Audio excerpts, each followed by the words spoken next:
And Chase, starting with you, quarterback, born and raised in Dallas, Texas. Well, the Dallas, Texas area, I would suggest. Chase, do the Cowboys need to draft Dak's replacement? No. What? No. They need to draft a quarterback. Yeah. But to say he's the replacement, can't go that far saying, look, the Cowboys have so many positional needs they did not address in free agency. Corner, receiver, running back, offensive line, even defensive line. The last on that list is trying to replace a $60 million quarterback. Okay, so you're not drafting a guy in the first or second round because that's just too rich. You have way too much, maybe not even the third round. I'd suggest maybe the fourth or fifth round. The hit rate on fourth and fifth round quarterbacks is so low. So you can't tell me, like, when you're looking specifically at this draft, you have Shedeur Sanders, Cam Ward, 1 and 2 easy. And then, Acho, there's a big drop in draftable guys in terms of top-tier dudes. There's some middle-tier guys, right? You got Quinn Ewers, Kyle McCord, Will Howard, Tyler Shuck, all these guys, even Dylan Gabriel maybe. But when you look at these guys and you look at the talent, it's sparse. You're not going to draft one of these guys right now to say, hey, this is Dak's replacement. This is not the draft to do that. And I just want to dispel the notion that, oh, we can just draft a quarterback every year and they're going to hit. First of all, notable quarterbacks that were drafted in the fourth round or later, they rarely pan out to be starters. A few of them, obviously, Tom Brady. I'm going back in the archives for that. Kirk Cousins, pretty good. Matt Hasselbeck, you would say, very good. Brock Purdy, Dak. That's about it. There's some undrafted free agents, Kurt Warner, Tony Romo. Of course. Myself, no, I didn't start. So I just don't know if this is the draft to do it. I like it, and I like what Stephen Jones is doing because I come from the Andy Reid tree of guys and Sean Payton. They're always drafting quarterbacks because they always are getting guys on their roster that can play well in preseason, and maybe there's something there once they move on from Dak, or maybe there's some trade value for them. And I like that. This is not what the Cowboys have done. I would not reach on a guy specifically because the talent level where they're going to be drafting is not Dak replaceable. Talent. That's the thing we always come back to, huh? Let me ask you this, Chase. First of all, I'm going to say yes. Hell yes, they should. You ain't see this quarterbacks in this draft. Yeah, well, let me ask you this question now. The last few times the Cowboys been to the playoffs, whose fault has it been why they lose? It was Dak, obviously. Okay, so Dak's the issue why they lose. Because, no, it's not the shoe. Because that's a lot of Cowboy fans. They see me, Shady, man, we hate you. You be hating on our guys. And I say, whoa, wait, just slow down. I say, just give me one reason and not saying the ownership, because that's the easy way out. Oh, Sherry, give me one reason other than ownership why they be losing. They be like, Dak. I hear that. So they know. But I want to go back to something you said about talent. Yeah. Because sometimes in draft, you can't really tell who's really that talented or who's not that talented. Because sometimes they look good. True. Playing in college, I see a lot of guys was really, really superstars. Like, oh, my God, this guy's great. Get to the pros, he was regular, as in not that good. And there's some dudes that get overshadowed, overlooked. They get to the NFL and they ball out. But I look at the last two quarterbacks for the Cowboys that was franchise quarterbacks. One guy's name was Tony Romo. I don't think he had a drafted spot, okay? Unfree agent. And he was pretty good. If you give Tony Romo some of them teams that Dak had, them 9 All-Pros, things might have been a little different. I played against Tony Romo. And the main thing we would say, hey, listen, guys, all you got to do is get 1 or 2 stops because his defense can't stop nobody. That's one of our coaching points. Okay, and then Dak Prescott. I mean, even though he doesn't play well in the playoffs, which he never really does, but in the regular season he plays well, and he was a 4th-round draft pick. So when you in a draft, you saying, well, I don't know how much talent it is to replace him. Well, we would never know if we never draft anybody. Yeah. And as you look at the rosters, you need to have depth. So maybe you're not going in there trying to get a franchise quarterback, but maybe you draft somebody that could potentially be a franchise quarterback. Last example I'll give you is the Niners. The Niners gave up a house, a dog, a cat, and some kids to get And cars. Trey Lance, right? That's what they want. I say, Cal Shanahan said, listen, this is my guy, that's what I want. 100. Cool. Went to go get him. Found out that the last pick in the draft, that might have been this, I don't know, Kent Body, maybe a guy for some depth, ended up starting quarterback. Good point. So when I hear what you're saying, but let's just slow it down a little bit because you never know what you got until you got it. Those are the 3 names that I mentioned in my take that have worked out in the past 30 years. How about so you're going to rounders? Huh? I thought some they're not drafting the guy in the Brees, second round. No. They're not drafting the guy in the second. My whole take was based on 4th and 5th rounders, based on positional need. They cannot go out there and draft a guy to replace a $60 million quarterback. And those are few and far between. And luckily, the Cowboys have had 2 of the 8 names that I said in the last 30 years. My thought process is this. I'm somewhere in between Chase and Shady, literally and figuratively speaking.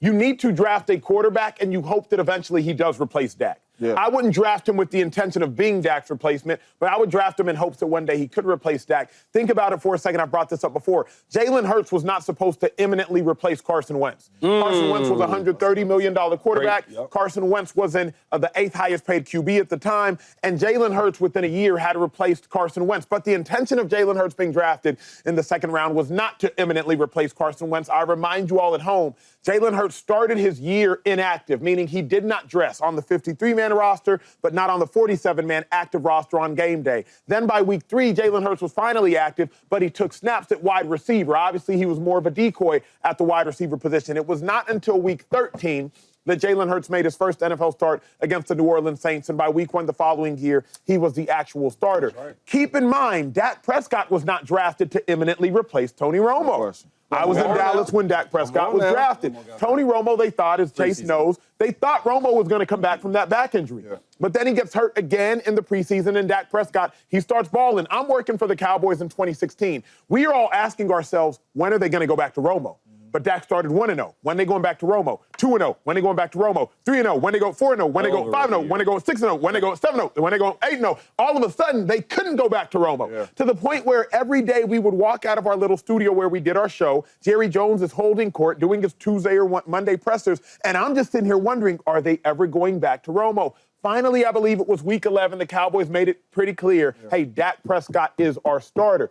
So even in Dallas, they never drafted Dak to imminently replace Romo, but he did. Romo was not there undrafted to imminently replace Testaverde nor Bledsoe, but he did.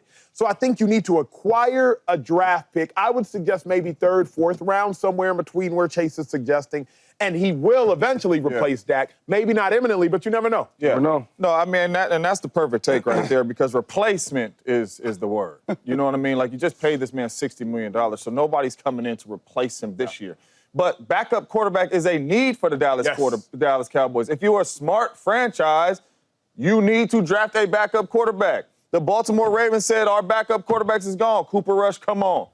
The Colts said, man, listen, we do got a 1st rounder, but we finna make this a competition. Come on, Daniel Jones, whether we like him or not.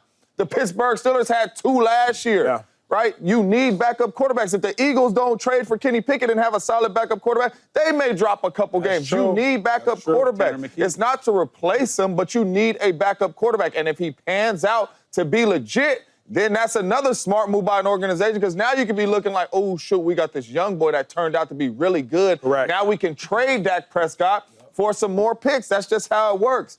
I was in a situation where the Raiders signed Matt Schaub in free agency, gave him some good money. And they drafted this young boy, Derek Carr, in the 2nd round. And the whole time in these meetings, the coach was like, Matt Schaub's a starter, no questions asked, and the media, no, we cool. Why don't you keep on telling us that? Because the young boy was slanging it. And we all seen it. Wow. You know what I'm saying? We all seen it. And Derek Carr ended up being the starter. He didn't come in there to replace Schaub. You know what I'm saying? But he ended up being very, very good and beating the man out. You got to have a plan at the quarterback. And another position is Dak Prescott ain't showed you Josh Allen health-wise. That's the problem. You know what I'm saying? He ain't showed you these dudes. He misses a lot of games. He's been hurt. You want to have a guy to come in there and be the backup quarterback. Cooper Rush is gone. So that's the smart thing to do as an organization. And the thing about Dak is his money don't match his game. Yeah, I said that. His money don't match his game. That's true. And so my thing is, if you telling me you the coach or the owner, and you draft a guy in the 3rd or 4th round, right? This is for depth. It ain't for you, Dak. This is for depth. And the young boy out there, Paul, slanging that thing. Slanging it. And y'all start with it. Hey, listen. We get rid of Dak. They don't get rid of that contract. It happens all the time. Yo, Bledsoe, the year he got a $100 million contract. Brady beat him out. Tommy came up in there. Everybody made that for you. I ain't know what, $100 million. Okay, put that $100 million on the bench. And we're going to get you out of there, and then now we're going to have a younger player that's cheaper, and we'll take over this thing, and we can develop him. $100 million contract in NFL. Come on, I don't be, listen, real quick. When I be talking sometimes, I think out there I'm crazy, and I don't like the Cowboys. I be keeping it real. It happened before. And you know what they said? History always repeats itself. He read books. This brother read books. Yes, he does. He wrote a book, too. Go get it right now. What if the quarterback ball in preseason, though? It doesn't matter. Doesn't matter. Come on, James, come on. I'm just dog. asking. Okay, so I think we're talking the same language right here because I do not believe quarterbacks in this class can replace Dak. Maybe next year. They have to. They don't need to. They have to draft a backup quarterback. Now, if he goes out there and slings it against 2s and 3s in the preseason, James Jones, you think they're going to walk away from $48 million this year, $40 million the next year, and $45 the next year? First of all, he's got a no trade clause. So that's one thing to be like. You are stuck with Dak for at least 2 more years. Maybe you can get out in the 3rd, okay? But I'm just saying that, and I want you guys to realize, yes, these are all great examples of guys that have panned out. That Brady, once in a million. Like, Brady's never going to happen again. That low of drafted. Brock Purdy, like, once in a million. Like, this just does not happen very often. So, based on study of these quarterbacks, not saying that at one point Quinn Ewers, Kyle McCord, Will Howard, Tyler Shuck can like, pan out. But to draft a replacement and you think you can go in and draft Dak's replacement in this draft, it's not going to happen. But you think the Cowboys started? You think Cowboys started that when they drafted Dak? I'm sure they went like this. Romo was getting older. No, but Romo was hurt. But yes, I probably do. No, these dudes in the draft, you feel like can just take over and just do their thing right now. Yeah. I'm sure when they looked at Dak in the 4th round when he was drafted, I know they weren't saying this guy could take over. No, they do draft really well. And that's what I'm saying is they have other, you said they need backup quarterback. Right now, if you want to win now, which the Cowboys probably think they can, there's 5 other positions that you need to draft before backup quarterback.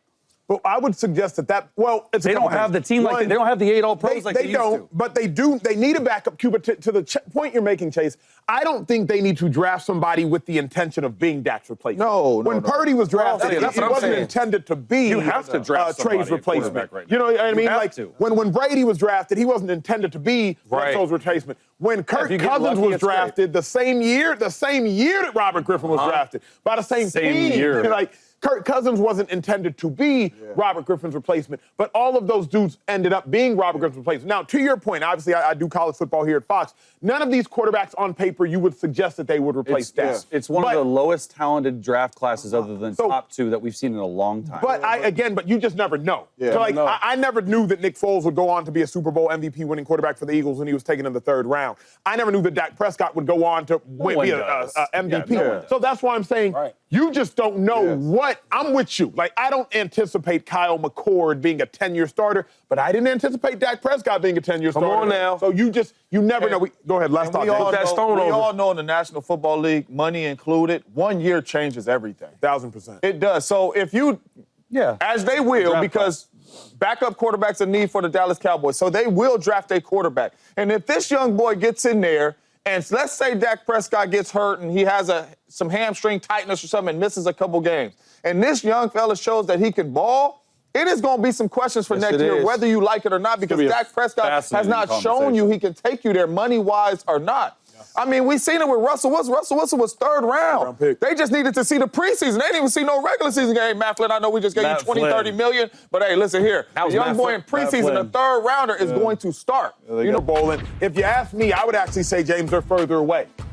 And I don't think that they're further away on paper. I think they're further away in your mind. You got to win the game in your mind before you can ever win the game on a football field. Anybody at this desk will tell you, you can lose a game mentally.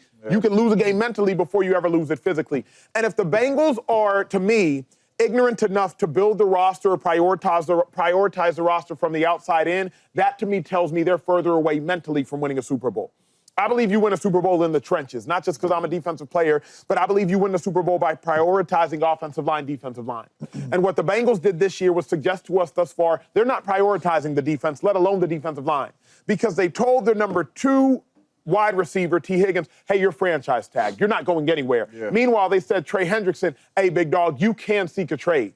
Then they paid T. Higgins and they paid Jamar Chase, but you don't win Super Bowls on the backs of wide receivers.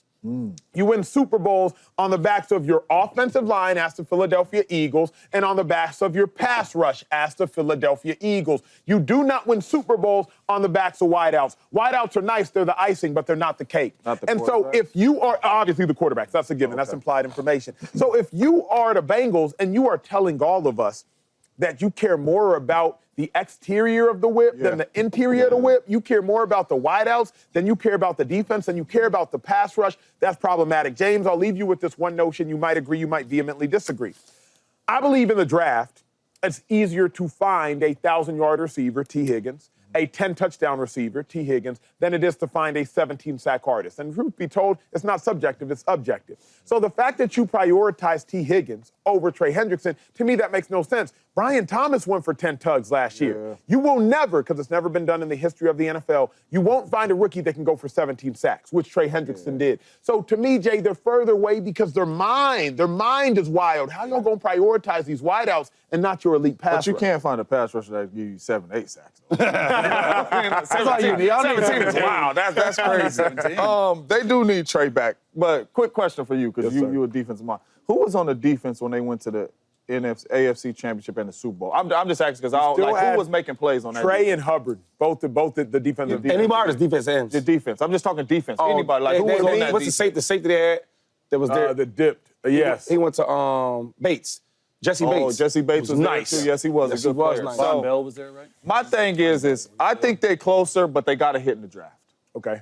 You got to sign Trey back, and you got to hit in the draft. You got to go get you another defensive end, a pass rusher in the draft, and you will be okay. They are turning into what I truly believe the Green Bay Packers with Aaron Rodgers. You believe you have a really good quarterback. We knew we did in Aaron Rodgers. You had a bunch of talented receivers around him, right? Go out there and score a bunch of points. We do not need our defense to hold nobody to 17 points. Because we going to score 28 plus. That's what we show. So we just need you to get us a couple takeaways. AC Wood, hey, Clay, get a couple takeaways, get off the field on a couple third. We're good. We don't need you necessarily going out here stopping people from getting a bunch of yards, stopping people from getting a bunch of points, and we're going to score, and we're going to put pressure on them, make them one-dimensional. But they got to hit on some of these draft picks. But the offense is loaded, and they're saying we're building around Joe Burrow, and that's not a bad plan to me because Joe Burrow has shown you I can take you there. But they do got to hit on some of these pieces in the draft. You need to get Trey back, but I believe they are closer because you got these dudes locked down, and now you can build around all these dudes for the next couple years, especially on the offensive side of the ball. And I think they'll eventually get back to a Super Bowl. It's just hard to say that they're closer right now when when all they've done is re-sign the same guys who are amazing. Amazing, yeah. But they've re-signed the same guys. They haven't gotten better the place they needed to get better as of right this second. They haven't signed Trey Hendrickson. They haven't done anything on defense. The defense was awful last year. Burrow was 4,900 yards, 43 touchdowns. He was great with the guys he has now. So how are they closer when the Chiefs are probably going to get back? When the Bills, we saw what Josh Allen did with a way less roster. Lamar probably should have won MVP again. He's loading up. I mean, there's more. The AFC is a gauntlet. Let's just be real. Like the AFC conference in general is harder to get to the Super Bowl than the NFC. You got to go through the Eagles and maybe the Lions in the NFC. Maybe Commanders too, okay? But you would say the top 4 or 5 teams in the NFL are probably in the AFC. So I can't sit here and say they're going to get closer. Do I think they're further away? No, because they have locked up the core, and they are, in my opinion, the top passing game in the NFL right now. With Joe Burrow, with that offense, with those offensive coordinator, with the head coach, Zach Taylor, calling the plays, I do think that. I just don't know if you can get to the Super Bowl when you have to outscore people 35-30 every single game. Because they lost 8 games last year, and their defense allowed 34 points each game. You know what they scored on offense? They scored 28 points a game in those losses. When teams score 28 points a game last year, teams were 140-22. The Bengals had 8 of those 22 losses. And you can't tell me those stats does not point directly to the defense. Yeah. So I can't say that they're any further away. I can't say that they're any closer. Do I think they've retooled and got, the core offense identity made up? Yeah. I think the run game's great. I think they're going to get going. Chase Brown really came on down the stretch. I like that. But you said it perfectly, in my opinion. What are you doing with the trenches defensively? What are you doing with the trenches offensively? You have to you can't just re-sign Trey Hendrickson. I'm with you. You got to be able to draft well to get closer to the Super Bowl in the AFC. Yeah, I'm rocking with Chase on this one. I mean, how can we say close to a Super Bowl and be serious when all they did is sign the same players? And the same players they signed, they had a lot of great stats individually, but they didn't go to the playoffs. So we should scratch the Super Bowl part off and just put playoffs. We need to see Joe Burrow back in the playoffs. Yeah. Now, I will say this, though. I think the model of getting there, first, they know how to get there, for one. But 2 is getting there is you need a quarterback. I heard what you said about the Eagles, but if you look at all the other teams that have been there, it was quarterback play, right? the Chiefs don't go without Mahomes. You got the Staffords. And then, to keep it real with you, even Jalen Hurts, even though they were carried by the defensive Saquon, when he got his chance, he delivered. Yes, he did. So I love the part of having a quarterback, and I'm putting the pressure on Joe Burrow. Maybe the defense don't change. Maybe these rookies we get in the draft for defense are not spectacular. Yeah. But you got a lot of money, and you got all your weapons. Carry us. Because we watched Josh carry him. Yeah. For the most part, we seen Mahomes carry him. Yeah. Lamar, I mean, he didn't even carry him, but there's sometimes where he did. Bring your team to the playoffs and bring your team to the Super Bowl because we see you do it before, Joe. So I get it. You want more defense. I would like more defense, but hey, what if he can't get more defense? We counting on you because the Bengals don't pay like this. But since we got you, Joe, we going to do things your way. Because we know if we do it your way, you're going to take us to the Super Bowl because you did it before. So I'm putting a lot of pressure on Joe Burrow, not because of the money, because he is that damn good. No doubt. But is he so? This is where I think the Bengals made the mistake in that Joe Burrow is so good that you're like, you know what, Joe, whatever you say goes. But I don't know if that's the way they should have operated because what we know is this. Joe, you got all the receiver help in the world. Yeah. But them receivers couldn't stop Jaden Daniels on third down when you called that blitz. Jaden Daniels took the shot and he found Scary Terry corner of the end zone. Commanders win. Players going to make plays. No doubt about it. But you got to find a way to make more plays. And higher paid players make more plays. Yeah, that's right. Yeah. Players make plays. But high-paid players make more plays. That's right. And defensively, when I look at the Cincinnati Bengals, where are your high-paid players? Yeah. You signed a backup linebacker for the Philadelphia Eagles, Oren Burks, but he was a backup for the Eagles. Yeah. So you signed him. Is he supposed to come over here and start and act like he's going to resurrect the interior of that linebacking core along with Logan Wilson? I'm just trying to figure out, Bengals, if y'all are serious about going You didn't forward. have honestly, they didn't have a choice. The Bengals did not have a choice. The Bengals had to do this. They've been through this. They've walked this path of losing a franchise quarterback before because said franchise quarterback Carson Palmer said, the front office is not doing enough to build a team around me. And they're too cheap. Those were his exact words. And he asked for a trade straight. You can't do that again. What up, YouTube family? Welcome to the facility. Thanks for watching, and you better be sure to hit that subscribe button if you want to get more highlights from the show and all of our exclusive content.